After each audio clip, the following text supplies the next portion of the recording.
বিশ্বের সকল দেশের বাজারে মূলত টাকার বিনিময়ে বিভিন্ন পণ্যের কেনাবেচা হয়। বাজার থেকে সবাই টাকার বিনিময়ে প্রয়োজনীয় পণ্য ক্রয় করে থাকেন। কিন্তু বিশ্বে এমন একটি বাজার রয়েছে যেখানে দ্রব্য নয়, বরং টাকার বিনিময় দিয়েই টাকার কেনাবেচা হয়। সামান্য কিছু খরচেই কেজি কেজি টাকা পাওয়া যায় এখানে। আপনার মনে হতে পারে এগুলো নকল কিংবা খেলনা টাকা, কিন্তু না, সত্যি সত্যি আসল টাকাই কেজি দরে এই বাজারটিতে বিক্রয় করা হয়। অদ্ভুতরে এই বাজারটির অবস্থান পূর্ব আফ্রিকার দেশ সোমালিল্যান্ডে। এই দেশটিতে এমন একটি বাজার রয়েছে যা পৃথিবীর ইতিহাসে প্রায় বিরল, আর সেটি হচ্ছে টাকার বাজার। জাল বা নকল নয়, সোমালিল্যান্ডের নিত্য ব্যবহার্য টাকাই রীতিমতো বিক্রি হয় এখানে। পূর্ব আফ্রিকার এই দেশটি সম্পর্কে খুব কম মানুষেরই জানা আছে। আন্তর্জাতিকভাবে এই অঞ্চলটিকে সোমালিয়ার অংশ হিসেবে গণ্য করা হয়।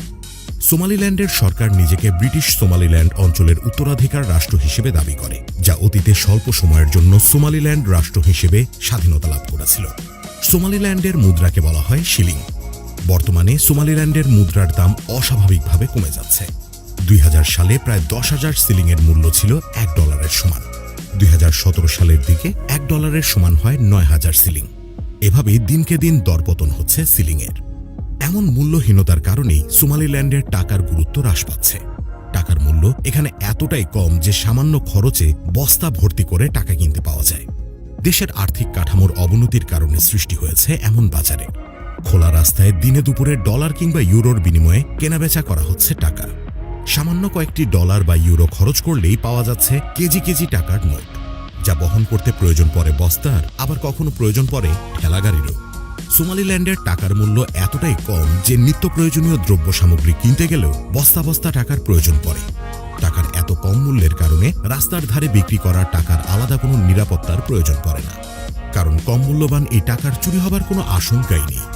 অবশ্য এমন একটা টাকার বাজার তৈরি করার ফলে সোমালিল্যান্ডের পর্যটন শিল্পে ব্যাপক উৎকর্ষ সাধিত হয়েছে। এই টাকার বাজার পরিদর্শন করতে প্রতি বছর অনেক পর্যটক আসেন। পর্যটকরা এখানকার টাকা সংগ্রহ করে থাকেন।